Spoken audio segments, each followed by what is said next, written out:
माननीय अध्यक्ष जी, मैं आपके प्रति आभार व्यक्त करना चाहता हूं कि इस महत्वपूर्ण विषय पर आपने मुझे बोलने का मौका दिया। माननीय अध्यक्ष जी, इस विषय पर चर्चा के लिए सत्र की शुरुआत में 2 दिन गतिरोध भी हुआ। इससे एक प्रकार की गैर समझ, गलत धारणा जनता के बीच में पड़ी कि हम लोग ये चर्चा नहीं चाहते। माननीय अध्यक्ष जी, मैं स्पष्ट करना चाहता हूं, संसद ये देश का चर्चा का सबसे बड़ा पंचायत है और हम भाजपा वाले, एनडीए वाले चर्चा से कभी नहीं भागते। कोई भी मुद्दा हो, संसद के नियमों के अनुसार चर्चा के लिए हम तैयार रहते हैं। हमने 2 दिन तक विपक्ष के चर्चा करी कि इसको बाद में किया जाए, 2 सत्र बाद में किया जाए, मगर नहीं माने। हमने हाँ भर दी। मेरा दायित्व है मान्यवर कि हमने क्यों ना बोली थी। ना बोलने के 2 कारण थे। एक कारण था कि चर्चा गहन पुनः निरीक्षण के नाम पर वो मांगते थे, एसआईआर के नाम पर मांगते थे। मान्यवर, मेरा बहुत स्पष्ट मत है कि एसआईआर पर इस सदन पे चर्चा नहीं हो सकती है, क्योंकि गहन पुनः निरीक्षण की जिम्मेदारी भारत के चुनाव आयोग की है। भारत का चुनाव आयोग और चुनाव आयुक्त ये सरकार के तहत काम नहीं करते। अगर जब चर्चा होती है और कुछ सवाल खड़े किए जाएंगे तो इसका जवाब कौन देगा? मान्यवर, जब उन्होंने कहा कि हम चुनाव सुधार पर चर्चा करने के लिए तैयार है, हम तुरंत मान गए और आज चुनाव सुधार पर ही चर्चा हुई। मान्यवर, लगभग 63 प्लीज मान्य दादा बीमार हो, मैं समझ रहा हूं, मगर बीमार ज्यादा हो तो घर पे रहा करो, यहां सदन का माहौल मत बिगाड़िए। मान्यवर, 63 सदस्यों ने प्लीज ऐसे माहौल, अरे यार, व्यक्तिगत बात है मेरी और दादा के बीच में, माहौल ठीक रहना चाहिए। मान्यवर, 63 सदस्यों ने पक्ष और विपक्ष से इस चर्चा में हिस्सा लिया है और जो चर्चा का समय हुआ था तय, उससे ज्यादा आपने समय लिया है। इसलिए भी मैं आपका धन्यवाद व्यक्त करना चाहता हूं। मान्यवर, चर्चा तय हुई थी चुनाव सुधारों के लिए, मगर ज्यादातर विपक्ष के सदस्यों ने एसआईआर पर ही चर्चा करी। अब चर्चा इन्होंने जिस तरह से शुरू करी है, जवाब तो मुझे देना पड़ेगा मान्यवर, और मैं मानता हूं उनको सुनना भी चाहिए। मान्यवर, इस एसआईआर पर, गहन पुनर्निरीक्षण पर एक तरफा 4 महीने से झूठ फैलाया और देश की जनता को गुमराह करने का प्रयास किया। और मेरा आग्रह है सदन के पक्ष और विपक्ष के सभी सदस्यों, मैंने एसआईआर की प्रक्रिया का, इससे जुड़े हुए संवैधानिक अनुबंधों का और भूतकाल में जो एसआईआर हुए वो सभी का गहन अभ्यास किया है। मैं आज आपके माध्यम से इस सदन को और सदन के माध्यम से पूरे देश की जनता को जो झूठ विशेषकर कांग्रेस पार्टी द्वारा फैलाया गया है, वो झूठ का मेरे तर्कों के हिसाब से जवाब देना चाहता हूं। आप बेटे बेटे ज्ञान मत दीजिए। मान्यवर, ये देश के संविधान में, मान्यवर, ये देश के संविधान से, संविधान के अनुच्छेदों से चुनाव आयोग की रचना हुई। एक प्रकार से चुनाव आयोग एक संवैधानिक संस्था है।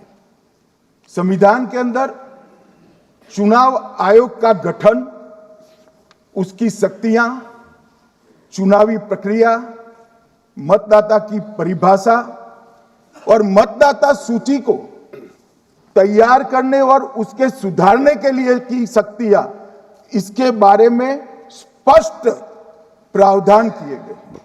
और मान्यवर, बड़ी विनम्रता से मैं बताना चाहता हूं कि प्रावधान जब किए गए तब हमारी पार्टी बनी ही नहीं थी। हमारी पार्टी के अलावे जो लोग हैं, इन लोगों ने संविधान सभा में चर्चा कर संविधान को बनाया था।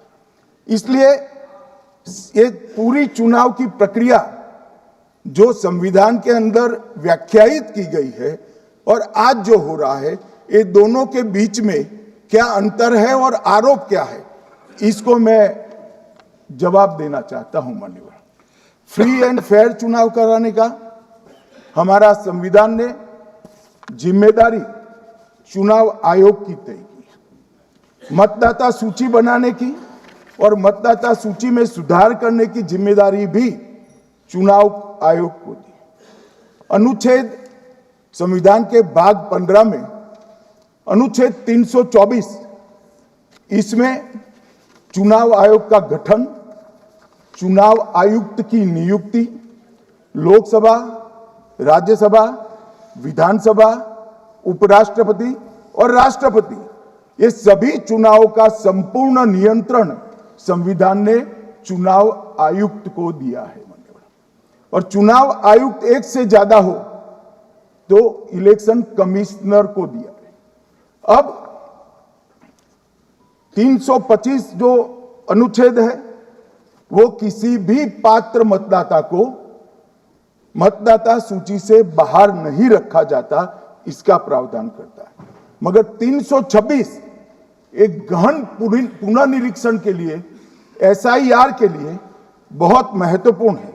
क्या है 326 मान्यवर?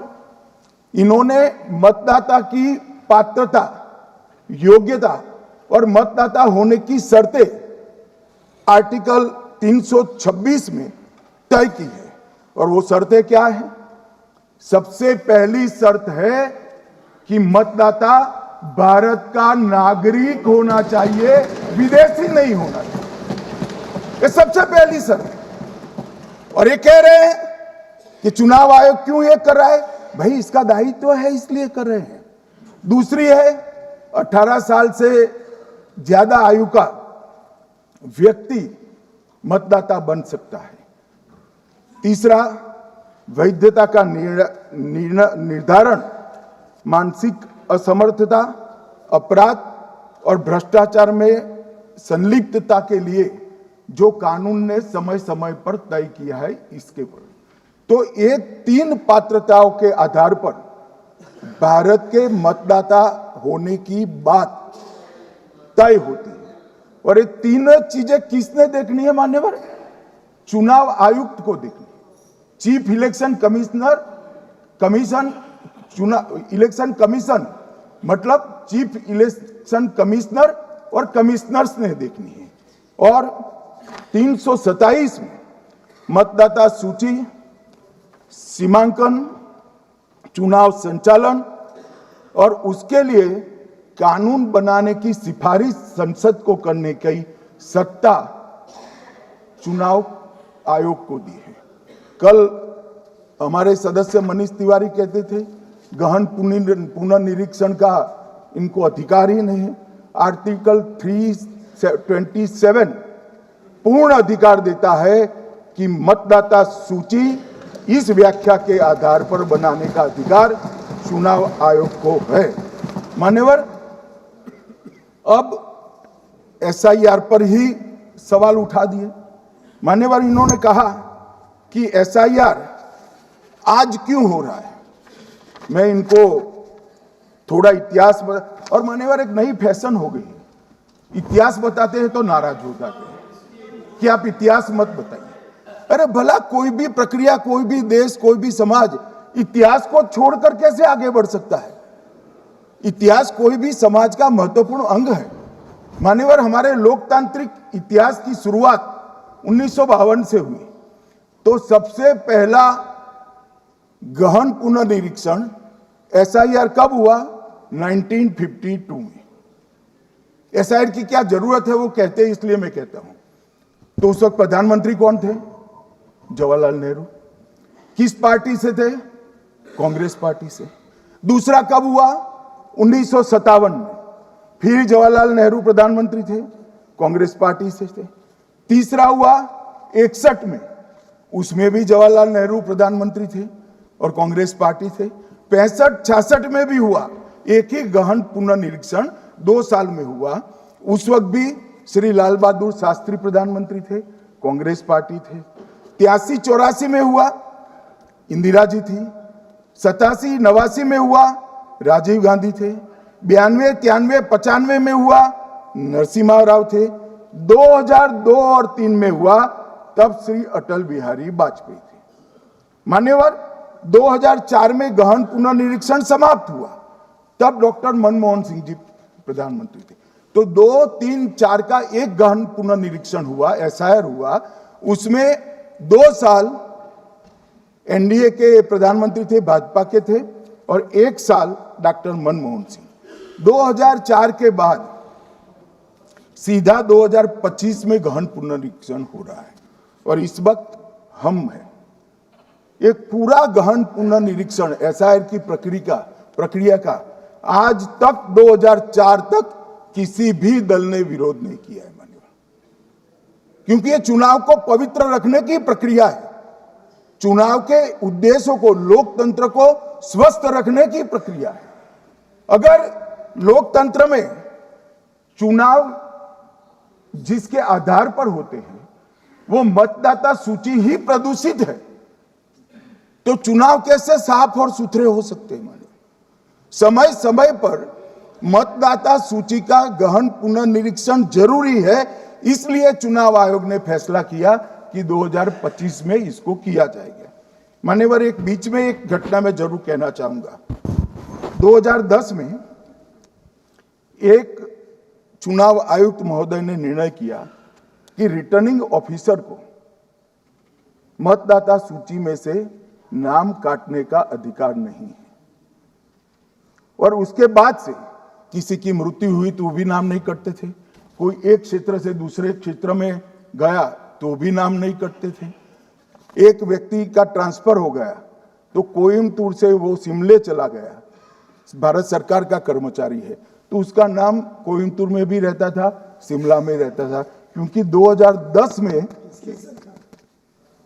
मैं बताता हूं किस, मैं बख्शूंगा नहीं, आप चिंता मत करो, क्योंकि 2010 में एक व्यवस्था हुई कि किसी का नाम नहीं काट सकते, और उस वक्त भी कांग्रेस पार्टी की सरकार थी। तो एक गहन पुनर्निरीक्षण क्या है? मानिए, एक गहन पुनर्निरीक्षण है कि जिनकी मृत्यु हो गई उनके नाम कट जाए, जो 18 साल से बड़े हो गए उनके नाम जोड़ जाए, जो किसी भी प्रकार से 2 जगह मतदाता है उनके नाम कट जाए, और जो विदेशी नागरिक है उनको चुन चुन कर डिलीट किया जाए। ये गहन पुनर्निरीक्षण। और मैं आज इस मंच से, आपके माध्यम से इस सदन को और देश की जनता को कहना चाहता हूं, क्या कोई भी देश का लोकतंत्र सुरक्षित रह सकता है जब देश का प्रधानमंत्री और राज्य का मुख्यमंत्री कौन हो वो घुसपैठिए तय करेंगे? मान्यवर, नहीं रह सकते। एक मतदाता का एक से ज्यादा जगह पर वोट होना चाहिए। मान्यवर, एक से ज्यादा जगह पर वोट होना चाहिए। जो लोगों का मृत्यु हो चुका है, मान्यवर, जिन लोगों का मृत्यु हो चुका है उनका वोट मतदाता सूची में होना चाहिए। मान्यवर, ये SIR और कुछ नहीं है, मतदाता सूची का शुद्धिकरण है। मैं मानता हूं इससे कुछ दलों के राजनीतिक स्वार्थ आहत होते हैं। मुझे उन दलों के प्रति एक प्रकार से अनुकंपा भी है, क्योंकि देश के मतदाता तो वोट देते नहीं है। ये थोड़े विदेशी दे देते थे, वो भी चले जाएंगे। मगर मान्यवर, क्या हमने भारत के नाते निर्णय करना पड़ेगा कि इस देश की संसद को चुनने के लिए, राज्य की विधानसभा को चुनने के लिए विदेशी को वोट देने का अधिकार देना है या नहीं देना है? और मेरा मत है, मेरा विनम्र मत है मान्यवर, कि ये नहीं देना चाहिए।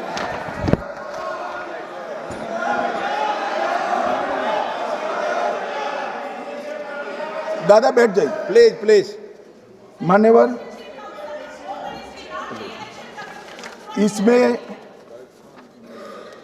इसमें कानूनी स्थिति का प्रश्न नहीं है। अभी सांसद महोदया बोला कि इलेक्शन कमीशन का अधिकार नहीं है। लाल बाबू हुसैन 1995 में एक वाद हुआ मान्यवर, भारत की सर्वोच्च अदालत तक वो वाद पहुंचा। लाल बाबू हुसैन बनाम मतदाता रजिस्ट्रेशन ऑफिसर 1995 में इसका जजमेंट आया और उसमें अदालत ने स्पष्ट कहा, देश की सर्वोच्च अदालत ने कहा, मैं नहीं कह रहा, जहां मतदाता का नाम दर्ज किया जाना है वहां रिटर्निंग ऑफिसर ये सुनिश्चित कर सकता है कि आवेदक भारत का नागरिक है या नहीं है। ये लोग जो कहते हैं कि इलेक्शन कमीशन कैसे तय करेगा, ये इनकी ड्यूटी है और ये हमारा निर्णय नहीं है, भारत की सर्वोच्च अदालत का निर्णय है और हम सब भारत की सर्वोच्च अदालत के निर्णय से बंधे हुए हैं। किसी को भी अगर वेरीफाई करना है तो लाल बाबू हुसैन बनाम मतदाता रजिस्ट्रेशन ऑफिसर 1995 का जजमेंट निकालकर मान्यवर दे दे। मान्यवर, विपक्ष के नेता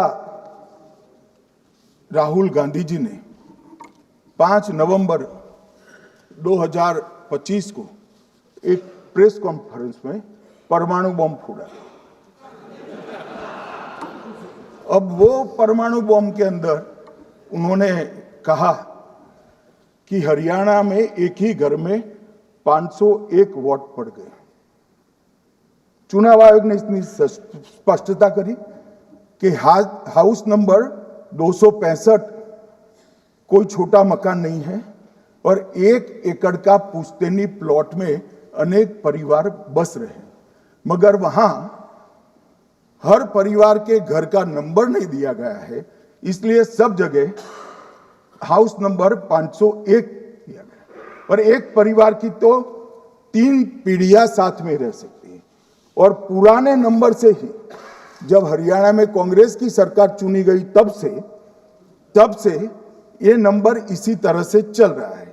ये ना कोई फर्जी घर है ना फर्जी वोटर है। मान्यवर, वोट चोरी का नैरेटिव बनाने के लिए माननीय सदस्य, एक मिनट। मान्यवर, मेरा विपक्ष के नेता से एक निवेदन है कि 2 मिनट सुन ले मुझे, बाद में उनको बोलने का मौका दीजिए। मान्यवर, 2 मिनट। मान्यवर, मेरा आपसे विनम्र निवेदन है, मैं आधी रात तक बैठने के लिए तैयार हूं, मुझे कोई आपत्ति नहीं। मेरा भाषण समाप्त हो जाए, अरे सुनिए ना भाई, सुनो ना, 2 बड़े बोलते हैं तब बीच में नहीं बोलते। मान्यवर, बिहार में एक मतदाता की उम्र 34 साल बताई गई, 34 साल की है, इसको 124 साल बताया गया। सच था कि इसमें उम्र 124 बार छपी थी। बाद में मिंता देवी जी ने खुद बताया कि उन्होंने ऑनलाइन आवेदन किया था और वो ऑनलाइन आवेदन करने में गलती हो गई, इसके कारण उम्र 124 बार साल छपी थी। अब इसके आधार पर मतदाता सूची पर प्रश्न कर दिए। सुबोध कुमार नवादा प्रेस कॉन्फ्रेंस में कहा गया कि एक राजनीतिक दल के बीएलए है, इनका नाम कभी आया ही नहीं, वो भी सच नहीं निकला। रंजू देवी रोहतास, उनको कहा कि एक कार्यकर्ता, उन्होंने बाद में रंजू देवी जी ने स्टेटमेंट दिया, जबरन बुलाकर उनकी वोट वोटर लिस्ट से नाम काट लिया गया, ऐसा आरोप हुआ। तो रंजू देवी ने यही कहा कि कांग्रेस के कार्यकर्ताओं को कहने पर मैंने गलत जानकारी दी थी। मान्यवर, ये जो प्रेस कॉन्फ्रेंस हुई और उसने जिस प्रकार का देश में माहौल बनाया, चलो ये तो मैंने आरोप जो लगाए थे और सत्य क्या है कहा, मगर मैं विपक्ष के नेता ने जो प्रेस कॉन्फ्रेंस में कहा कि मतदाता सूची ठीक नहीं है, इसको सुधार करना चाहिए, तो भाई गहन पुनर्निरीक्षण क्या है, एसआईआर क्या है, मतदाता सूची का सुधार करने की प्रक्रिया है, और वो कर रहे हैं तो भी विरोध कर रहे हैं, पुरानी मतदाता सूची कर रहे हैं तो भी विरोध कर रहे हैं। भाई मतदाता सूची पुरानी हो या नहीं, आपका हारना तय है, ये मतदाता सूची से नहीं होगा। मान्यवर, उन्होंने कहा, अपने लॉजिक के समर्थन में कहा कि भारतीय जनता पार्टी को कभी एंटी इनकम्बेंसी का सामना नहीं करना पड़ता। मान्यवर, एंटी इनकम्बेंसी इनके खिलाफ होती है जो जनहित के विरुद्ध काम करे। ये बात सही है कि भाजपा को एंटी इनकम्बेंसी का फायदा विरोध बहुत कम करना पड़ता है। हमारी सरकारें बार बार चुनकर आती हैं, चाहे राज्य में है या केंद्र में, परंतु ऐसा नहीं है कि हम 2014 के बाद एक भी चुनाव नहीं हारे। छत्तीसगढ़ में 18 में हारे, राजस्थान में 18 में हारे, मध्य प्रदेश में 18 में हारे, कर्नाटक में भी 14 के बाद हारे, तेलंगाना में हम जीत नहीं पाए, चेन्नई में हम जीत नहीं पाए, बंगाल में भी हम हारे। भाई तो तब तो ये मतदाता सूची बहुत अच्छी होती है, तब से नए कपड़े पहनकर आप शपथ ले लेते हो, उस वक्त मतदाता सूची का विरोध नहीं करते हो, और जब मुंह की पटखनी पड़ती है बिहार की तरह, तब मतदाता सूची का विरोध करते हो। माननीय मेरे दोहरे मापदंड नहीं चलेंगे लोकतंत्र में। जब आप जीतते हो तब चुनाव आयोग महान है, जब आप हारते हो तो चुनाव आयोग निकम्मा है, बीजेपी का कहने पर चलता है। जब आप जीतते हो मतदाता सूची अच्छी है, मतदाता सूची अच्छी है, और जब आप हारते हो तो मतदाता सूची खराब है। मान्यवर, मुझे कोई आपत्ति नहीं, इस प्रकार का भ्रांति फैलाए तो फैलाए, मेरा दायित्व है कि इस देश की जनता को एक ड्यूअल स्टैंडर्ड की जानकारी देना, जो मैं आज इस सदन में खड़े होकर दे रहा हूं। मान्यवर, आगे पर भी मैं इस विषय को कहूंगा, और ढेर सारे आरोपों के मेरे पास जवाब है, जो 3 प्रेस कॉन्फ्रेंस में, एक सादा प्रेस कॉन्फ्रेंस, एक एटम बम वाला प्रेस कॉन्फ्रेंस, एक परमाणु बम वाला, ये तीनों में क्या हुआ, इसके सारे जवाब मेरे पास है। मान्यवर, अब ये कहते हैं कि 2-2 जगह है, 2-2 जगह मतदाता है। मान्यवर, किन किन लोगों के 2-2 जगह मतदाता, मैं इसमें जिनके नाम 2 जगह रजिस्टर्ड है उसका दोष नहीं निकालता मैं, क्योंकि एक जगह से कोई व्यक्ति दूसरी जगह गई तो 2010 के बाद इसको डिलीट करने का अधिकार आरओ के पास से ले लिया गया। इसके कारण ये विसंगतियां खड़ी हुई है। किसके हैं? श्री प्रशांत किशोर जी के 2 जगह मतदाता है, पवन खेरा जी का भी है, तेजस्वी यादव का स्वयं का है, टी सिद्दीकी एनआईसी केरल के नेता का है, मान्यवर संजय सिंह आप पार्टी के नेता के हैं, एक किशोरी पेडनेकर यूबीटी शिवसेना के हैं, इनका भी है। मान्यवर, सामान्य गलतियां हैं, क्योंकि एक नियम आ गया, जिसका जब वोट काटने का जिसका अधिकार है उसको रोक लिया गया, तो आरओ वोट काट नहीं सकता था, इसलिए 2 जगह रह गए। अब वो ही एक गहन पुनर्निरीक्षण से सुधरना है, मगर आप गहन पुनर्निरीक्षण को वोट चोरी कह रहे हो।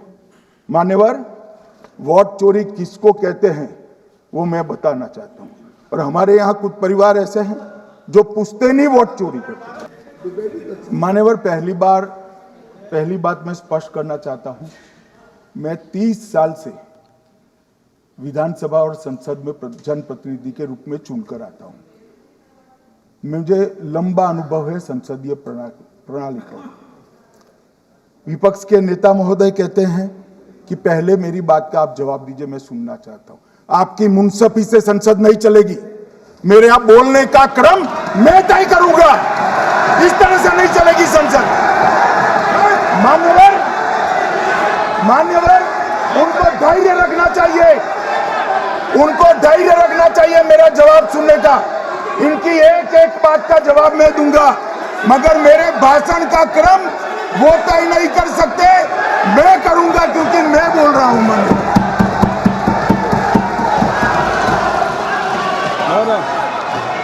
मान्यवर, मैंने इतना ही कहा कि मैं मेरे भाषण का क्रम मैं तय करूंगा। मेरे भाषण का पहले क्या बोलना, बाद में क्या बोलना, मैं तय करूंगा। और मैं मानता हूं कि हर एक वक्ता का ये अधिकार है, उनका भी है, मेरा भी है। कल वो बोल रहे तो हम ऐसा थोड़ी ना बोले आप झूठ क्यों बोल रहे हो, हम नहीं बोले, नहीं बोल सकते साहब। वो माननीय विपक्ष के नेता है, वो बोल सकते अपना भाषण। मान्यवर, और मैंने तो ये भी कहा मेरा पूरा भाषण छूट कर कुछ बच जाता है तो आप पूछिएगा, मैं जवाब दूंगा। मगर अब धैर्य भी चाहिए और सुनना भी चाहिए, दोनों चीजें करनी पड़ती है। मान्यवर, वोट चोरी का कोहराम बचा। मैं वोट चोरी किसको कहते हैं वो बताना चाहता हूं। वोट चोरी के 3 आयाम हैं। एक तो मतदाता नहीं है, मतलब योग्यता नहीं है, और आप वोटर बन जाते हो तो वोट चोरी माना जाएगा। दूसरा, आप गलत प्रकार से चुनाव जीतते हो तो वोट चोरी माना जाएगा। और तीसरा, जनादेश को डिफाई करते हो, मतलब वोट के विपरीत आप कोई पद प्राप्त कर लेते हो तो भी एक प्रकार से वोट चोरी होता है।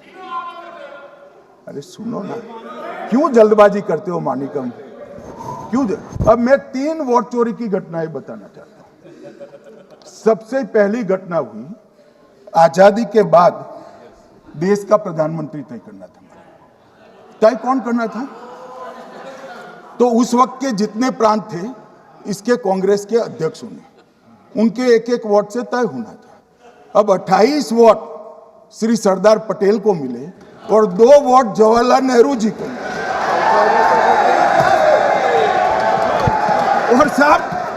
और साहब प्रधानमंत्री जवाहरलाल जी बने। मान्यवर, दूसरे प्रकार की वोट चोरी और नैतिक तरीके से चुनाव जीता, ऐसी वोट चोरी भी भूतकाल में एक बार हुई थी। श्रीमती इंदिरा गांधी रायबरेली से चुनी गई। इलाहाबाद हाईकोर्ट में श्री राजनारायण पहुंचे कि चुनाव नियमों के अनुसार नहीं हुआ। इलाहाबाद हाईकोर्ट ने ये तय कर दिया कि श्रीमती गांधी ने उचित तरीके से चुनाव नहीं जीता है, हम इसको रद्द कर देते। मान्यवर, ये भी वोट चोरी थी, बहुत बड़ी वोट चोरी थी। और उसके बाद में क्या हुआ? उसके बाद में वो वोट चोरी को ढकने के लिए संसद में कानून लाया गया कि प्रधानमंत्री के खिलाफ कोई केस ही नहीं हो सकता। मैं विपक्ष के नेता को कहना चाहता हूं, इम्यूनिटी की बात आप चुनाव आयोग की पूछ रहे हैं, इसका तो मैं जवाब दूंगा, इम्यूनिटी का। मगर ये इम्यूनिटी जो श्रीमती गांधी ने दी थी, इसके लिए आपका क्या कहना है? और उन्होंने तो स्वयं के लिए ले ली ना। मान्यवर, उनका आरोप है कि सरकार ने बनाया तो लोकतंत्र ने बनाया, तो जो समय का केस था वो बताया है, आगे का तो मोदी जी को भी सब लोगों ने प्रधानमंत्री बनाया है भाई, आपकी कृपा से नहीं बने हैं।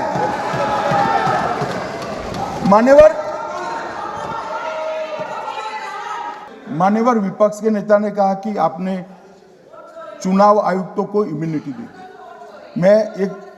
इनका आरोप सत्य नहीं है, मैं इसकी बात बाद में करता हूं। परंतु हमने तो चलो मानो चुनाव आयुक्त को इम्यूनिटी दी, श्रीमती गांधी ने तो अपने आप को इम्यूनिटी दी। और फिर जब ये संवैधानिक सुधार के वायरस चैलेंज हुए तो वो केस जीतने के लिए 2, 3 और 4 नंबर के सर्वोच्च न्यायालय के जज को बाईपास कर चौथे नंबर के जज को चीफ जस्टिस बनाया और वहां केस भी जीत लिया। और मान्यवर, ये तो इतिहास है, कौन जुटला सकता है? इनको कोई पढ़ाता नहीं है इतिहास। ये तो इतिहास है, सर्वोच्च अदालत और संसद के रिकॉर्ड में रखा हुआ इतिहास है। इसके खिलाफ लल्लन सिंह जैसे कितने लोग पूरा जीवन लड़े बिहार में, इमरजेंसी के खिलाफ जेल में गए, लाखों लोग गए। और तीसरी वोट चोरी कहना चाहता हूं, तीसरी वोट चोरी का प्रकार मैंने बताया था कि योग्यता नहीं है और मतदाता बन जाना। अभी अभी एक वाद पहुंचा है, वाद मतलब डिस्प्यूट पहुंचा है दिल्ली की सिविल अदालत में। उसमें डिस्प्यूट ये है कि सोनिया गांधी जी इस देश की नागरिक बनने से पहले मतदाता बने। मान्यवर, मैंने इतना ही कहा है कि अदालत में केस चल रहा है जो फैक्चुअल है। अब जवाब तो उनको अदालत में देना है, सोनिया जी ने यहां क्यों दे रहे हैं? अदालत में जवाब देना है। मान्यवर, मैंने कुछ ऐसा नहीं कहा, मैंने सिर्फ इतना कहा है कि एक वाद दायर हुआ है दिल्ली की अदालत में। मैंने कोई कंक्लूजन नहीं कहा, मैंने कहा कंक्लूजन कहा, मैंने कोई कंक्लूजन नहीं कहा। कंक्लूजन तो जब उनका नोटिस का जवाब वो दे देगी तब अदालत देगी, तब फिर से बताऊंगा मैं। मगर अभी तो मैंने सिर्फ इतना कहा है कि वहां एक केस रजिस्टर्ड हुआ है जिसमें श्रीमती गांधी को नोटिस इश्यू किया है। इसमें इतने लाल पीले होने की जरूरत क्या है? मान्यवर, हम सबका साझा दायित्व है, हम भी विपक्ष में बैठे, हम चुनाव जितने जीते हैं इससे ज्यादा हारे हैं। हम लोगों का तो एक प्रकार से पौना जिंदगी ही विपक्ष में ही चला गया, चाहे राज्य हो या केंद्र हो। कई चुनाव हमारे, हमने चुनाव आयुक्त और चुनाव आयोग पर कभी आरोप नहीं लगाया। एक नया पैटर्न खड़ा हुआ, एक नया पैटर्न। मैं पूरा वाक्य नहीं बताना चाहता। श्रीमती ममता बनर्जी ने चुनाव आयोग पर आरोप लगाए, स्टालिन जी ने लगाए, बीडी सतीशन जी ने लगाए, श्री राहुल गांधी ने लगाए, मल्लिकार्जुन खड़गे जी ने लगाए, तेजस्वी यादव जी ने लगाए, अखिलेश यादव जी ने लगाए, वी शिवन कुट्टी ने लगाए, हेमंत सोरेन जी ने लगाए, भगवंत मान जी ने लगाए। अब पहले तो ऐसी परंपरा सिर्फ कांग्रेस पार्टी में थी, मगर संपर्क का दोष कहता होता है साहब, ये सारे इंडिया अलायंस वाले चुनाव आयोग के खिलाफ आए। मान्यवर, चुनाव आयोग एक तटस्थता से चुनाव कराने वाला संस्थान बनाया गया और इसकी मान्यता कोई पॉलिटिकल पार्टी ने नहीं दी, भाग और अनुच्छेदों के तहत हमारे संविधान ने दी है। और ये संवैधानिक प्रक्रिया है। इस संवैधानिक प्रक्रिया पर सवाल खड़े कर कर, अनर्गल आरोप कर कर आप पूरे चुनाव आयोग की एक प्रकार से पूरे दुनिया में इसकी छवि को धूमिल करने का काम कर रहे हैं। आपको लगता है कि आप सरकार की छवि धूमिल करें? ना जी, आप पूरी दुनिया में भारत के लोकतंत्र की छवि को धूमिल करें। मान्यवर, सरकार का तो इतना ही सवाल है, मान्यवर सरकार का तो इतना ही सवाल है कि भारत के मतदाता क्या सोचेंगे। मगर मतदाता का सोचने का सवाल नहीं है। मतदाता को तो मालूम है कि हमने तो वोट दिया है इसलिए चुनकर आए हैं, तो उसके मन में कोई डाउट नहीं है। ये वोट चोरी करते रहे, घुसपैठिया बचाओ यात्रा निकाली और बिहार में 2/3 बहुमत से हम जीते। मान्यवर, ये जो नई परंपरा शुरू हुई कि देश के अंदर चुनाव न जीते तो चुनाव आयोग को बदनाम करो, चुनाव प्रक्रिया को बदनाम करो, मतदाता सूची को बदनाम करो, ये हमारे लोकतंत्र का भला नहीं करेगी। यही आयुक्त के तौर पे, यही सरकार के होते हुए आप कई चुनाव जीते, हम कुछ नहीं बोले हैं, हम पार्टी में बैठकर इसकी मीमांसा की। मगर ये लोग चुनाव आयोग पर, मान्यवर, मैं थोड़ी स्पष्टता के लिए आंकड़ा देना चाहता हूं। मई 14 में श्रीमान नरेंद्र मोदी इस देश के प्रधानमंत्री बने, तब से उनको आपत्ति है। तो एनडीए क्या क्या जीती? 3 लोकसभा चुनाव हम जीते, 41 राज्यों के विधानसभा चुनाव जीते, तो हम 44 विधानसभा टोटल चुनाव जीते हैं 2024 से 25 तक। मगर वो भी 30 चुनाव जीते हैं अलग अलग विधानसभा में, 30 जगह पे। अगर मतदाता सूची करेक्ट है तो क्यों शपथ लिया, क्यों चुनाव लड़ा? आप बताइए देश की जनता को। श्री राहुल गांधी जहां से चुनकर आए थे, वो वायनाड की मतदाता सूची में भी मेरी पार्टी ने प्रेस कॉन्फ्रेंस कर इसी प्रकार की डिस्क्रिपेंसी को बताया है। इसका जवाब नहीं देते। हमने अमेठी का भी बताया है, इसका जवाब नहीं देते हैं। मान्यवर, एक चुनाव की मतदाता सूची में जो थोड़ी बहुत गलतियां हैं, उसको वो लोग मुद्दा बनाते हैं चुनाव हारने का। चुनाव हारने का कारण है नहीं, मैं अंत में बताऊंगा क्यों हारते हो चुनाव, मैं बताऊंगा मान्यवर अंत। परंतु फिर भी चलो मान ले कि मतदाता सूची ठीक नहीं है, तो गहन पुनर्निरीक्षण का मतलब ही ये है कि मतदाता सूची को सुधारने की प्रक्रिया। अब इसमें आपके बीएलए सहयोग नहीं करते हैं, आप उसका बहिष्कार का ऐलान करते हो, आपकी राज्य सरकारें जहां है वो मदद कम करती हैं, तो कैसे मतदाता सूची का शुद्धिकरण होगा? जो आपकी डिमांड है वो ही चुनाव आयोग कर रहा है।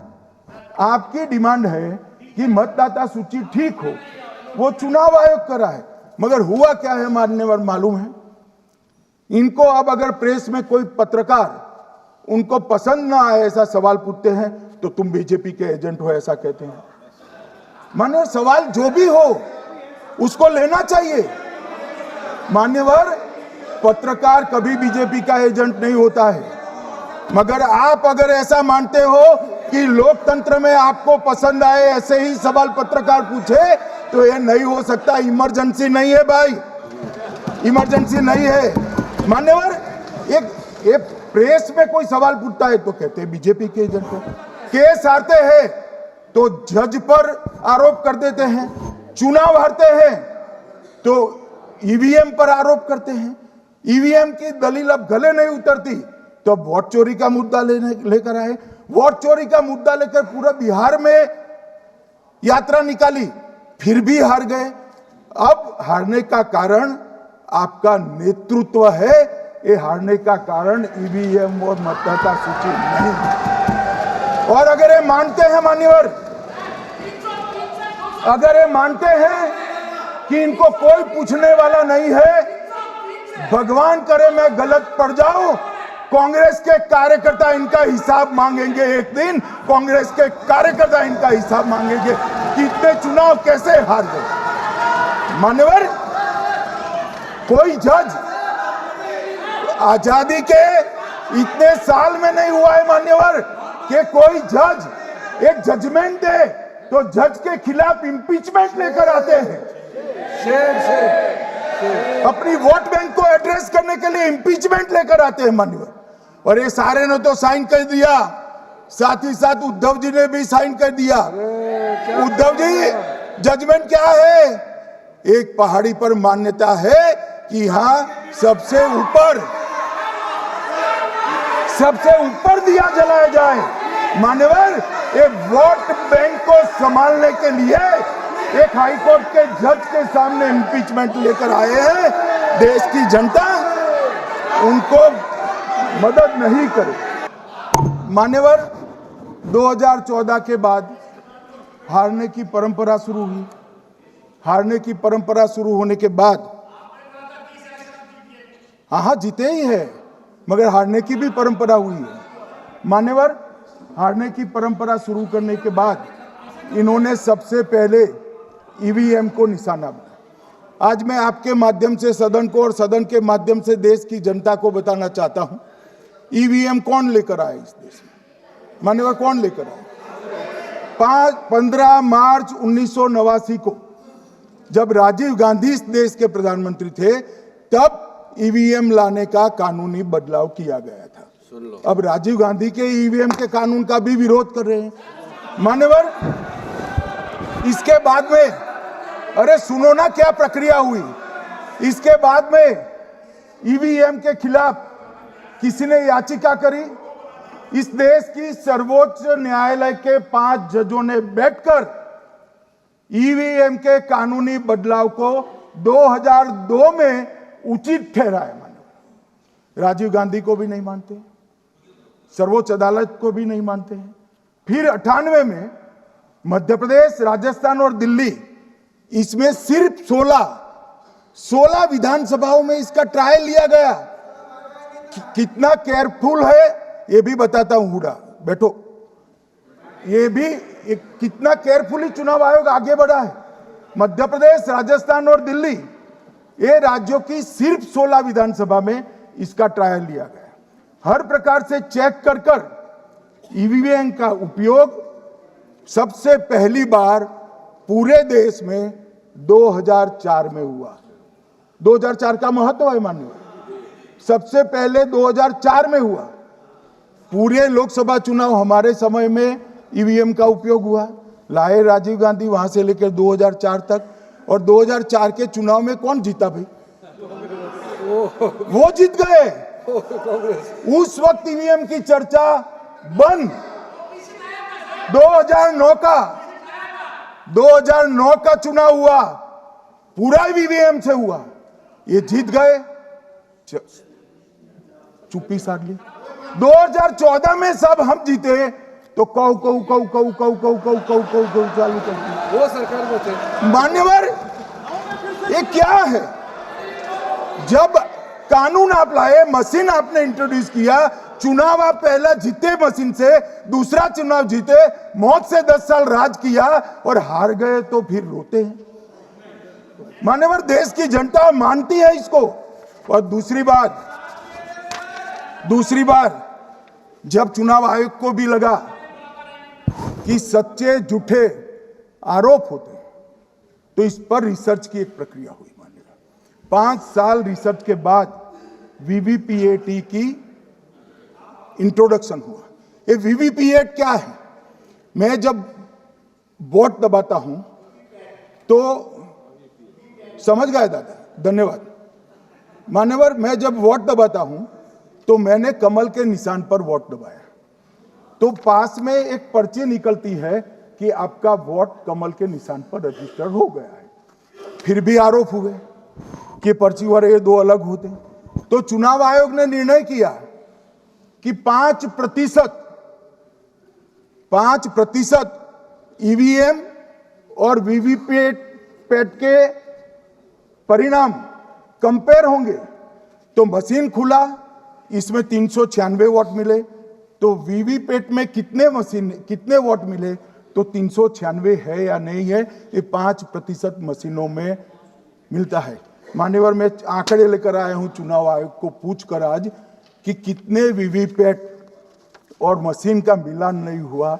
आज तक 16,000 मशीन और वीवीपैट का मिलान हुआ है, एक भी वोट का बदलाव नहीं। और ये जब मतगणना होती है तब उनके पोलिंग एजेंट बैठते हैं मान्यवर, परिणाम पर वो साइन करते हैं, दोनों प्रकार के, मशीन के और वीवीपीएटी के परिणाम पर भी साइन करते हैं मान्यवर। और ये इस पर आरोप लगा रहे हैं मान्यवर। अब ये कह रहे हैं कि उस वक्त वाईफाई नहीं थी। सबसे पहली बात, 2004 में वाईफाई आ चुकी थी, मगर फिर भी चलो मान लो, आरोप लगाते गए। ईसीआई ने 2009 में एक छेड़छाड़ के आरोप पर भाग लेने के लिए 10 राज्यों में 100 ईवीएम लगाई गई। सब लोगों ने प्रयास किया, 2009 में कोई छेड़छाड़ नहीं कर पाया। फिर भी आरोप लगाए तो 2017 में इलेक्शन कमीशन ने जून 2017 में 3 दिन तक ईवीएम इलेक्शन कमीशन की ऑफिस में रखे कि कोई भी पार्टी आकर, कोई भी टेक्नोक्रेट आकर, कोई भी साइंटिस्ट आकर ईवीएम को हैक कर बता दे। ये तो गए ही नहीं, ये नहीं गए मान्यवर। ये सिर्फ प्रेस में आरोप करते, ना अदालत में जाते हैं, ना चुनाव आयोग के पर जाते मान्यवर, मगर एक्सपर्ट भी नहीं गए। आप कोई एक्सपर्ट भेज देते भैया, एक्सपर्ट भी नहीं भेजा। और मान्यवर 2017 में फिर चुनाव आयोग इस निर्णय पर पहुंचा कि आने वाले सब चुनाव ईवीएम से होते हैं। अब चुनाव आयोग ने तो निर्णय कर दिया, मगर मैं भी साहब थोड़ा ज्यादा सोचता हूं। मान्यवर, मैंने सोचा कि भाई कुछ गलती नहीं है, मान्यवर कोई गलती नहीं है, तो ये लोग विरोध क्यों कर रहे हैं? फिर मुझे याद आया कि मान्यवर जब इनके जमाने में चुनाव होते थे, बिहार और यूपी में सरकारें बनाती होती थी, पूरे के पूरे वोट के बक्से हाईजैक कर लिए जाते थे। ईवीएम आने से ये बंद हो गया, ईवीएम आने से बंद हो गया, और मान्यवर चुनाव की चोरी बंद हुई है, इसलिए पेट में दर्द हो रहा है। ईवीएम का दोष नहीं है, चुनाव जीतने का तरीका जनादेश नहीं था, करप्ट प्रैक्टिसेस थी, इसके कारण चुनाव जीतते थे। अब आज ये पूरे एक्सपोज हो चुके हैं। जब जनादेश पर चुनाव होता है तो आप जीत सकते हो, जीतो, स्वागत है उसका, मगर जब हारते हो तो अन्य कारण बताना, जैसे पहले मैंने कहा, ऐसा बताना ये ठीक नहीं है। मान्यवर, कल मैंने लीडर ऑपोजिशन का भाषण स्वयं यहां बैठकर सुना है। पूरा भाषण उनका धागों में उलझ गया, थ्रेड्स में उलझ गया। मान्यवर, ये कहते हैं पीएम का शेड्यूल देखकर चुनाव आयोग चुनाव तय करता है। मेरा सभी सांसद महोदय से करबद्ध निवेदन है कि चुनाव होने के पहले के 1 महीने पीएम का शेड्यूल, और पीएम को लगभग 24 और 16 कितना होता है, 40 महीना हो गया। इसमें से किसी भी 1 महीने का शेड्यूल दिखाओ। पीएम की गति ही इतनी है, कोई भी महीना उठाओगे तो इतने ही प्रवास करते हैं। मानवर, इसको चुनाव का कोई लेन देन नहीं है। हमारे प्रधानमंत्री जनसंपर्क में आजादी के बाद सबसे ज्यादा प्रवास करने वाला प्रधानमंत्री, और मैं जानता हूं साहब, मैं जानता हूं नरेंद्र मोदी जी को 2001 से मैं बता सकता हूं, एक भी दिन की छुट्टी नहीं, एक भी वैकेशन नहीं, लगातार जनता का काम करना। मैंने कभी नहीं देखा उनको वैकेशन में। कई बार इनका अनुकरण करने का प्रयास करते हैं तो बीपी बढ़ जाता है इतना, ये फिर रुक जाएंगे फिर। मान्यवर, ये पूरी चर्चा चुनाव सुधार पर थी। मैंने आज ये भी जांच करा,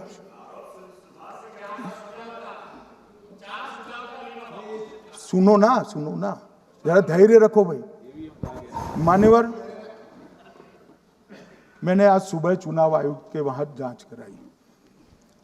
जांच मतलब कोई गोपनीय चीज नहीं पूछी है, आप इसका इशू मत बने। मैंने ये पूछा कि चुनाव सुधार के लिए मई 2014 के बाद कौन सी पार्टी से कितने आवेदन आपको मिले, क्योंकि चुनाव सुधार जो करना है इसकी प्रक्रिया क्या है। मान्यवर, चुनाव सुधार सभी राजनीतिक दलों के साथ चर्चा कर चुनाव आयोग भारत सरकार के विधि मंत्रालय को भेजता है, और विधि मंत्रालय इसका कानून बनाकर संसद के सामने रखता है। ये प्रक्रिया है। तो मैंने सोचा कि इतना बड़ा हो हल्ला हुआ तो ढेर सारे चुनाव सुधार कांग्रेस पार्टी ने दिए होंगे, तो मैं जरा उसका पूछा कर दूं, लगे हाथ तो इसकी भी बात कर लूं, इसमें गोपनीय क्या है। तो मैंने पूछा तो साहब मुझे एक रहस्य मालूम पड़ा कि आज तक मई 2014 से चुनाव आयोग को एक भी चुनाव सुधार का सुझाव कांग्रेस पार्टी से नहीं है। मैं मेरे स्टेटमेंट पर कायम हूं। नरेंद्र मोदी सरकार बनने के बाद आज तक कांग्रेस पार्टी ने चुनाव आयोग को एक भी चुनाव सुधार का प्रपोजल नहीं दिया। मान्यवर, ये कई बार मिलने गए हैं, मैंने उनका प्रेस कॉन्फ्रेंस भी देखा है। उनका प्रेस कॉन्फ्रेंस था चुनाव प्रक्रिया के अंदर उनका जो डिस्प्यूट है वो ऑन गोइंग इलेक्शन में इसको रजू करने का। चुनाव सुधार जो होता है चुनाव के पहले चुनाव के नियम जो तय होते हैं, इसके लिए सभी दलों को बाकायदा पत्र लिखा जाता है और कोई मांगे तो उसको समय भी देना पड़ता है। एक मिनट ये दो अलग चीजें। माननीय गृह मंत्री, मान्यवर, एक मिनट गृह मंत्री। माननीय सदस्यगण, सदन का समय माननीय गृह मंत्री जी के वक्तव्य की समाप्ति तक बढ़ाया जाता है। माननीय गृह मंत्री जी। मान्यवर, कर विपक्ष के नेता ने 3 सवाल पूछे थे और 4 सुझाव दिए थे। पहला सवाल था मुख्य न्यायाधीश को चुनाव आयोग चयन समिति से बाहर क्यों निकाला गया, पहला सवाल था। दूसरा सवाल था दिसंबर 2003 में कानून बदलकर चुनाव आयोग को पूर्ण प्रतिरक्षा क्यों दी गई। और तीसरा शार्प क्वेश्चन था सीसीटीवी फुटेज 45 दिन में नष्ट करने का कानून क्यों लाए। कानून नहीं लाए हैं, सर्कुलर चुनाव आयोग ने इश्यू किया है, मगर ठीक है, हार्द में समझ रहा हूं ये क्यों कर रहे हैं। ये 3 इसके जवाब थे। मान्यवर, मैं इसमें से सबसे पहले सवाल का जवाब देना चाहता हूं। मान्यवर, मुझे पूरा सुनकर जरा आप आपत्ति लीजिएगा, क्योंकि मैं बताऊंगा तो पास से ही, मगर वर्तमान का भी जवाब दूंगा। मान्यवर, 73 वर्ष तक इस देश में चुनाव आयोग की नियुक्ति का कोई कानून ही नहीं था। माननीय सभी सदस्य ध्यान से मुझे सुने, 73 साल तक इस देश में चुनाव आयोग की नियुक्ति का कोई कानून नहीं था। नियुक्ति प्रधानमंत्री सीधी कर देते थे। और मान्यवर, मैं आज ये पूरे देश को बताना चाहता हूं कि टोटल अब तक जितने चुनाव आयुक्त हुए और जितने मुख्य चुनाव आयुक्त और चुनाव आयुक्त, ये सभी इसी प्रकार से हुए। अब 2003 के कानून पर मैं बाद में आता हूं। 1950 से 1989 चुनाव आयोग एक सदस्यीय था। प्रावधान क्या था? कोई कानून नहीं था। प्रधानमंत्री जी फाइल भेजते थे राष्ट्रपति जी को और राष्ट्रपति जी नोटिफिकेशन बहाल नहीं करते। तो भाई उस वक्त बरोबर चुनाव था, सबसे अच्छा था। नहीं, मैं ये नहीं पूछता नियुक्ति की प्रक्रिया। मान्यवर, पूरा उनका 55 साल प्रधानमंत्री जी ने ही चुनाव आयुक्त को नियुक्त किया, तब तक कोई सवाल नहीं था। और नरेंद्र मोदी करते हैं तो उन पर सवाल उठाते हैं, मगर हमने तो ऐसा भी नहीं किया। मान्यवर, फिर 89 से 91, जब 89 में चुनाव आयुक्त उनकी सुनते नहीं थे, तो पहली बार उस पर ब्रेक लगाने के लिए चुनाव आयोग को बहुसदस्यीय बनाया गया।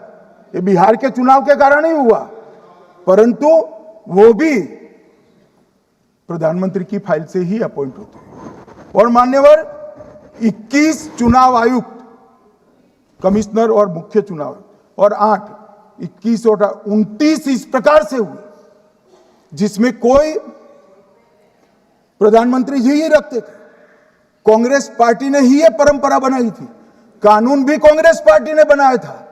मगर आज आरोप करना है इसलिए आपने चुनाव चोरी कर लिया, चुनाव चोरी कर लिया, चुनाव चोरी के कहने से कुछ नहीं होता। जनता हमको सुनती है भाई, और हम जवाब भी देते हैं। मान्यवर, ये 50 से लेकर 2023 तक कोई कानून नहीं।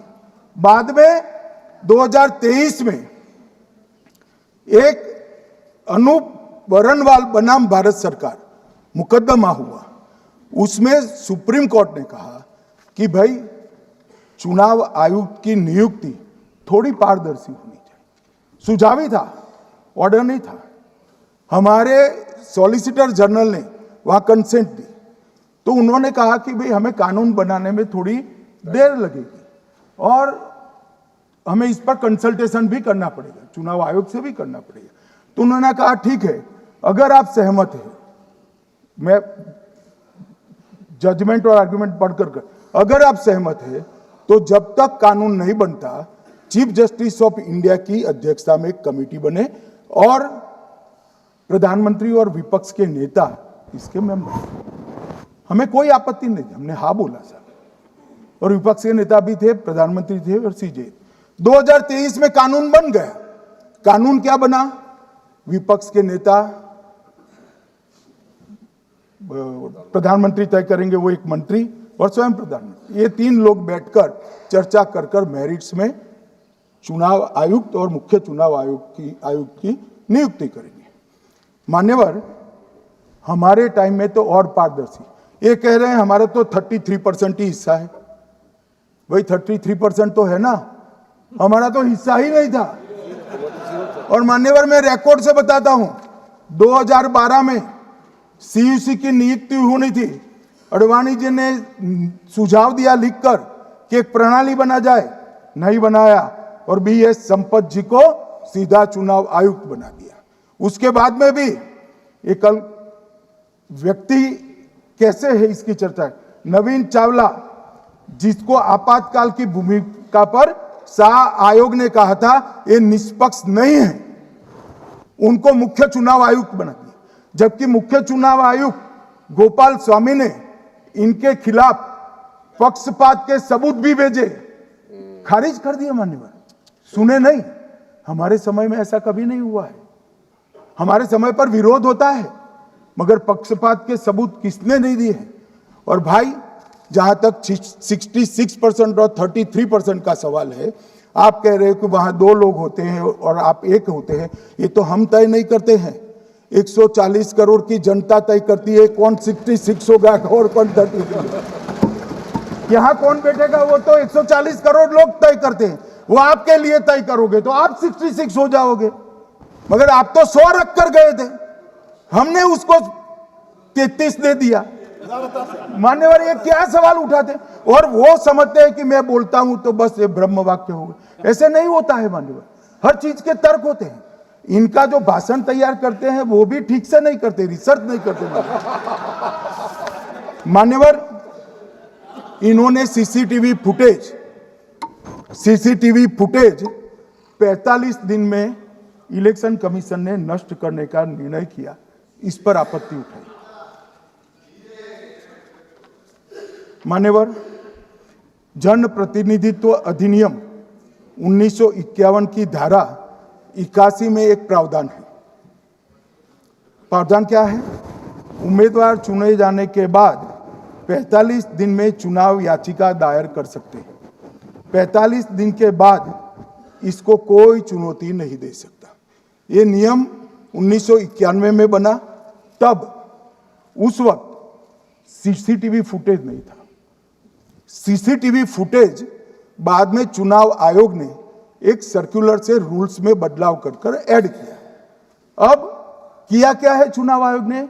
सीसीटीवी फुटेज का जो रिकॉर्ड है उसको जन प्रतिनिधित्व अधिनियम की 1951 की धारा 81 के साथ संरक्षित किया है, मतलब अलाइन किया है कि 45 दिन के बाद कोई डिस्प्यूट की प्रोविजन ही नहीं है एक्ट में, तो 45 दिन के बाद ये सीसीटीवी फुटेज क्यों रखना चाहिए? अब इतनी सादी समझ नहीं है सब, मैं क्या कर सकता हूं? सब समझ के कोई इंजेक्शन नहीं होते जो भ्रम से दे दिया। मान्यवर, ये धारा 81 1951 से है, मगर पहले पर्चियों से होते थे तो पर्ची के लिए थी। अब सीसीटीवी फुटेज का कैमरा आ गया तो सीसीटीवी फुटेज ऐड कर दिया।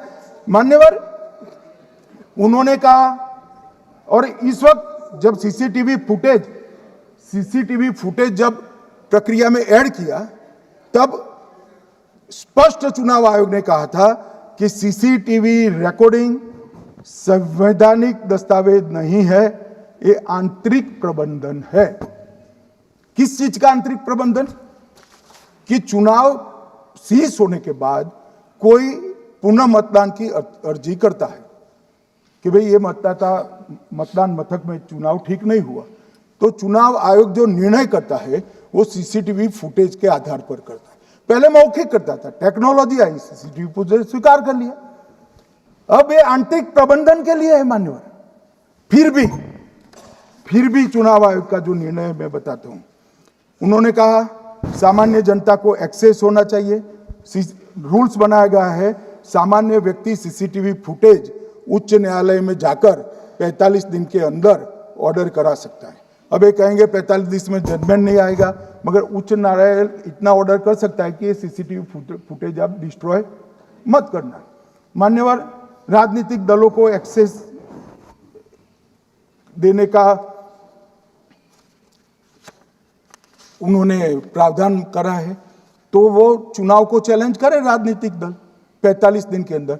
ऑटोमेटिक जो चुनाव चैलेंज होता है मान्यवर, उसका सीसीटीवी फुटेज नियमों से हम चुनाव आयोग रिजर्व कर देता है। मान्यवर, ये प्रक्रिया कुछ पढ़ते नहीं। इसके बाद पॉलिटिकल एजेंटों को एक्सेस होनी चाहिए। पॉलिटिकल एजेंट भी मान्यवर हाईकोर्ट से इसको प्राप्त कर सकता है। अब करते कुछ नहीं, एक भी ना हाईकोर्ट में अर्जी करी, ना चुनाव आयोग में करी, और सीसीटीवी फुटेज का बहाना लेकर बोलने लगे। अब इतने लाखों बूथों का सीसीटीवी फुटेज हर नागरिक मांगने लगा कोई कारण के बगैर, तो किस प्रकार से चुनाव आयोग दे सकता है? किस प्रकार से दे सकता है? यहां हुआ क्या है, सब प्राप्त करना चाहते हैं वो प्रेस कॉन्फ्रेंस कर। उनको लगता है कि मेरी प्रेस कॉन्फ्रेंस ये संवैधानिक प्रावधान के तहत होती है।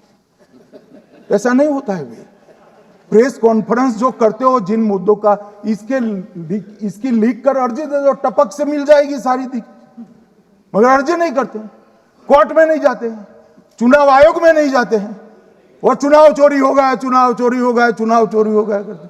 मान्यवर, ऐसे नहीं चलेगा।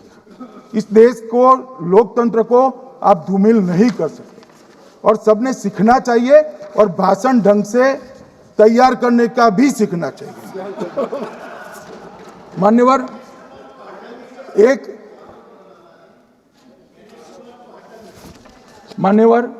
एक उन्होंने कहा सीईसी को 2003 में कानून बनाकर इम्यूनिटी दी है। मान्यवर, representation of the people act 1950 में ही ईसीआई के अधिकारियों को जो इम्यूनिटी प्राप्त है उससे जरा भी बढ़ोतरी नहीं करी।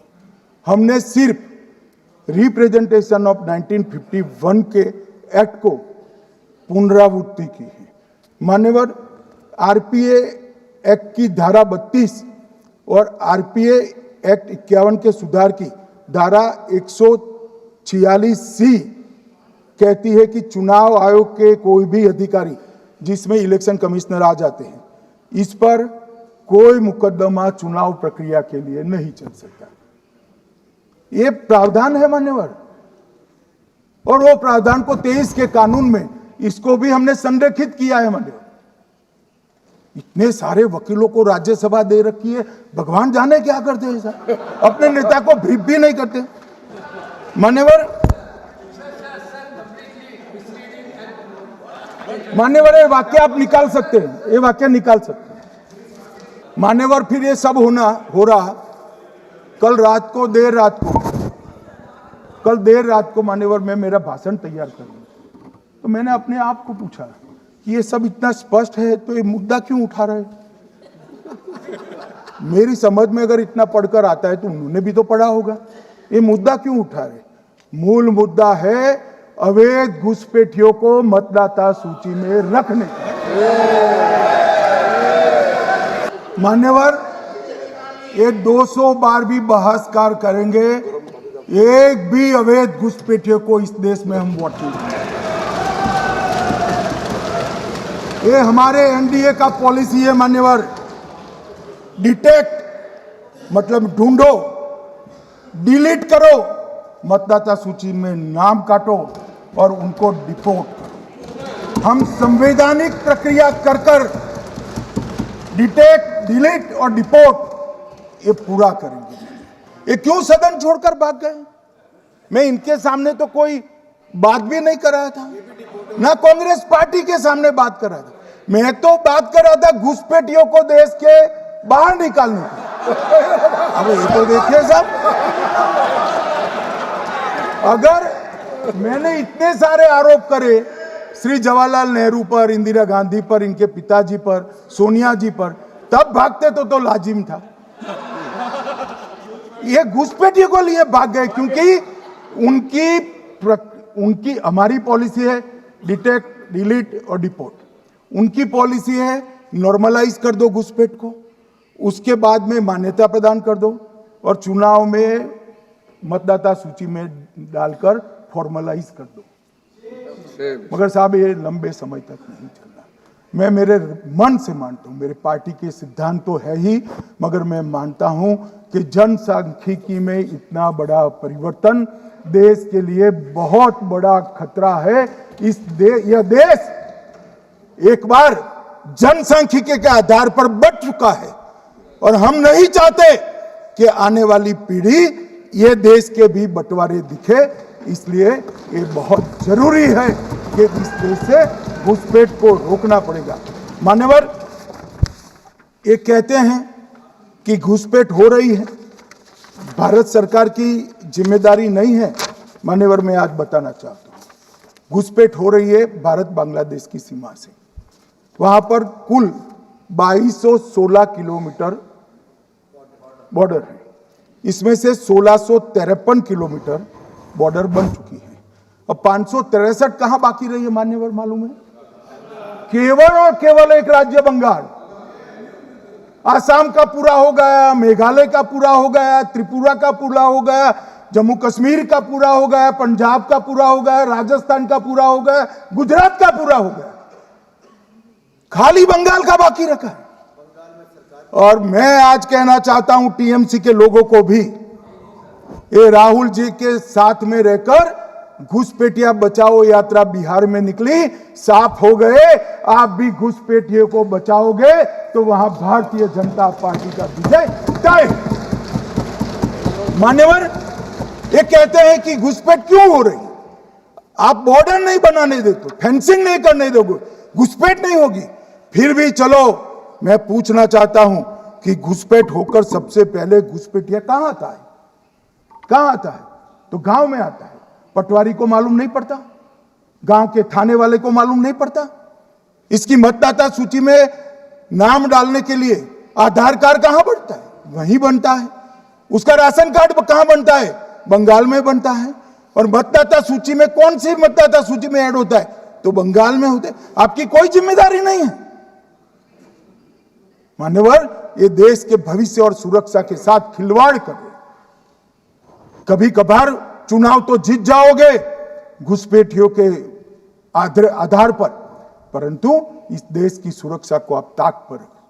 मैं आज कहना चाहता हूं मान्यवर, बिहार की जनता ने एक बहुत महान फैसला किया है घुसपैठिया बचाओ यात्रा के खिलाफ जनादेश, और बंगाल भी ये करने जा रहा है। मान्यवर, आने वाले दिनों में करेंगे, उनको मालूम नहीं। मान्यवर, मैं एक कल राहुल गांधी जी ने एक विषय कहा था कि सारी संवैधानिक संस्थाएं आपने करप्ट कर दी। मैंने पूरा बताया कि चुनाव आयोग की नियुक्ति के पहले क्या नियम थे। उन्होंने ये कहा कि महत्वपूर्ण पद पर आरएसएस की विचारधारा के लोग रख दिए जाते हैं। तो इसमें क्या आपत्ति है भाई? क्या इस देश में कोई कानून बना है कि आरएसएस की विचारधारा वाले हैं उनको कोई महत्वपूर्ण? अरे इस देश का प्रधानमंत्री आरएसएस की विचारधारा वाला है, इस देश का गृह मंत्री आरएसएस की विचारधारा वाला है, और जनादेश से बनकर आए, आपकी कृपा से बनकर नहीं आए मान्यवर। मगर उन्होंने क्या किया था वो मैं फिर बताना चाहता हूं। 1969 में इस देश का राष्ट्रपति का चुनाव हुआ। 1969 में इंदिरा जी अपनी पार्टी के अंदर ही संघर्ष करती थी। पार्लियामेंट्री बोर्ड ने राष्ट्रपति के चुनाव के प्रतिनिधि के रूप में कांग्रेस पार्टी का अधिकृत उम्मीदवार बनाया श्री संजीव रेड्डी को, और इंदिरा जी ने प्रधानमंत्री रहते हुए अपने पार्टी के मैंडेट को ही डिफाई कर कहा कि राष्ट्रपति का चुनाव में वोटिंग अंतर आत्मा की आवाज से करनी चाहिए, और उन्होंने श्री वीवी गिरी को प्रत्याशी बनाया मान्यवर। और फिर हुआ क्या? अल्पमत में थी वो। संजीव रेड्डी जी के वोट ज्यादा थे। जीतने के लिए उन्होंने कम्युनिस्टों से समाधान किया और इस देश की सारे संस्थान पर, शिक्षा संस्थान पर, महत्वपूर्ण संवैधानिक पद पर कम्युनिस्टों को बिठाने का काम ये इंदिरा गांधी जी ने, और वहीं से इस देश के विमर्श को बदलने का काम किया है, वहीं से किया है। वामपंथी विचारधारा इस देश के प्रकृति को, इस देश के स्वभाव को, इस देश की जनता को स्वीकार्य नहीं है और इसीलिए वामपंथी लुप्त हो गए। माननीय उन्होंने इस देश के युवा धन को वामपंथी विचारधारा पर डाइवर्ट करने का काम किया है, जो 2014 से फिर से नरेंद्र मोदी जी ने इसको एक अच्छी तरीके से, लोकतांत्रिक तरीके से परिष्कृत करने का काम कर रहे हैं माननीय। और ये कह रहे हैं कि आरएसएस के विचारधारा वालों को रखते हैं। कोई ऐसा कानून नहीं है मान्यवर कि आरएसएस की विचारधारा वाला व्यक्ति कोई, आरएसएस की विचारधारा क्या है? देश के लिए मरना ही आरएसएस की विचारधारा। देश को समृद्धि के परम शिखर पर ले जाना ही आरएसएस की विचारधारा है। देश की संस्कृति का झंडा बुलंद करना ही आरएसएस की विचारधारा। ये क्या समझाते हैं? हम ऐसे मान लेंगे? हम नहीं डरते साहब किसी से, हम नहीं डरते। मैं मेरी ही बात करता हूं। मैं तो 10 साल का था और नारे लगाता था, आसाम की गलियां सुनी है, इंदिरा गांधी खूनी है। हम तो वहां से लड़ते लड़ते आए हैं, हम नहीं डरते मान्यवर। और मान्यवर, इन्होंने कहा कि वोट चोरी से जीतते हैं, वोट चोरी से नहीं जीते हैं। आपने सर्जिकल स्ट्राइक का विरोध किया, इसलिए हम जीते। आपने एयर स्ट्राइक का विरोध किया, इसलिए जीते हैं। आपने 370 हटाने का विरोध किया, इसलिए जीते हैं। आपने राम मंदिर बनाने का विरोध किया, इसलिए जीते हैं। आपने घुसपैठियों को हटाने का विरोध किया, इसलिए जीते हैं। आपने सीएए का विरोध किया, इसलिए हम जीते हैं। आपने ट्रिपल तलाक हटाने का विरोध किया, इसलिए जीते हैं। और आप 1 नेशन 1 इलेक्शन का विरोध कर रहे हो, इसलिए हम फिर से जीते हैं। माननीय 60 करोड़ गरीबों के घर में इस देश के प्रधानमंत्री जी ने घर पहुंचाया, गैस पहुंचाया, पानी पहुंचाया, शौचालय पहुंचाया, 5 किलो अनाज मुफ्त पहुंचाया और 5 लाख तक की दवाइयां मुफ्त कर दी। क्या समझते हैं कि वोट चोरी कर कर जीते हैं? इस देश के इंफ्रास्ट्रक्चर को 40 साल देख लीजिए और हमारे 11 साल देख लीजिए, इंफ्रास्ट्रक्चर को 3 गुना बढ़ाने का काम हमारे प्रधानमंत्री नरेंद्र मोदी, और इसलिए जनता हमें जिताती है। और मैं तो अभी भी कहना चाहता हूं, चले गए हैं मान्यवर, मैं अभी भी कहना चाहता हूं, यार कांग्रेस पार्टी तुझे टिकट तो देती नहीं है मान्यवर। मैं अभी भी कहना चाहता हूं, एसआईआर का विरोध करोगे तो बिहार की जगह बंगाल और तमिलनाडु में भी साफ। मान्यवर, इस 140 करोड़ की जनता का जनादेश ईश्वर का आदेश होता है। हमारे यहाँ तो कहते हैं ना कि जनता ही जनार्दन होती है, तो जनता का फैसला श्री कृष्ण का फैसला होता है, जनार्दन का फैसला। और वो जनता के फैसले को ये लोग वोट चोरी इस तरह की भाषा का प्रयोग करते हैं। जनता देख रही है, जनता आंख मूंद कर नहीं बैठी। मान्यवर, मैं तो धन्यवाद करना चाहूंगा हमारे पार्लियामेंट्री अफेयर्स मिनिस्टर का कि इन्होंने तो एक अलग रास्ता कर एसआईआर पर चर्चा कर ली, वरना इनका झूठ एक तरफा जनता में जा रहा था। आज आपने भी मुझे इतना विपुल मात्रा में समय दिया, जरूरत पड़ी वहाँ प्रोटेक्शन भी दिया, मुझे संरक्षण दिया, इसलिए मैं आपका भी धन्यवाद करना चाहता हूँ। और अंत में फिर से एक बार श्री राहुल गांधी के भाषण लिखने वालों को कहना चाहता हूँ कि तथ्य ढंग से ढूंढ कर लिखे, इनकी यहाँ पर तकलीफ होती है।